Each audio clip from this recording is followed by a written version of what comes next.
Trust what he said. Trust what he said. I don't know if you noticed, but assuming Mark's gospel account does end after verse 8, we are left with the only resurrection story in which Jesus doesn't actually show up. The last time we actually see Jesus in Mark's gospel is when Joseph of Arimathea takes his dead body off of the cross and puts it in his tomb. Here in chapter 16, there's an empty tomb, and there's an angel saying Jesus is alive.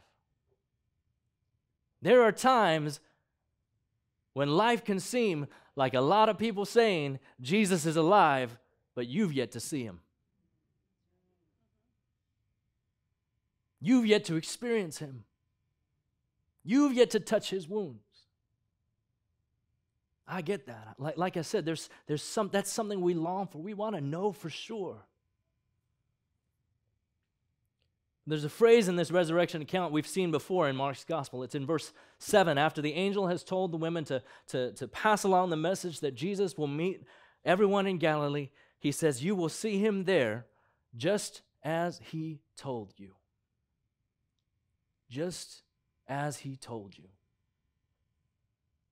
We've seen this phrase before. When the disciples were tasked with finding the colt, Jesus' ride on Palm Sunday, they found things just as he told them. When other disciples were told to sort out the preparations for the Last Supper, they found things just as he told them. Judas' betrayal, Peter's denial, the disciples' abandonment all took place just as he told them. The Son of Man's suffering and rejection and being handed over to be killed, all of that took place too, just as he told them. And so also with his resurrection, also foretold. And now we are asked simply to apply that trust, the trust earned through all of the other prophecies fulfilled, to this other piece.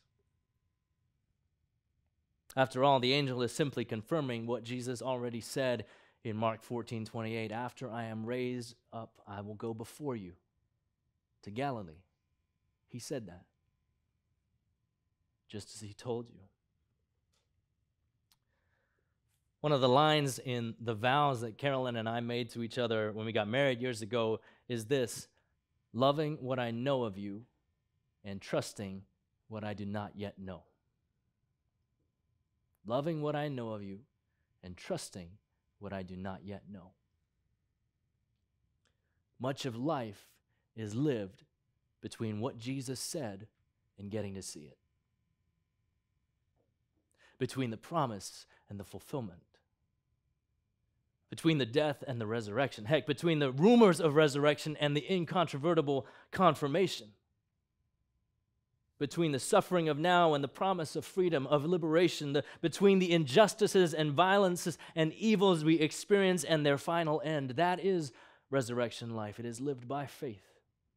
It is lived in faith. Now, there are certainly days in between, where it feels like more than I can handle, that the in-between feels like more than I can handle.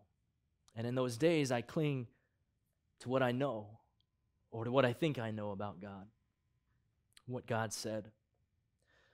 Minister and scholar Renita Weems says faith is found in the space between the last time you heard from God and the next time you'll hear from God. Faith is found in the space between the last time you heard from God and the next time you'll hear from God.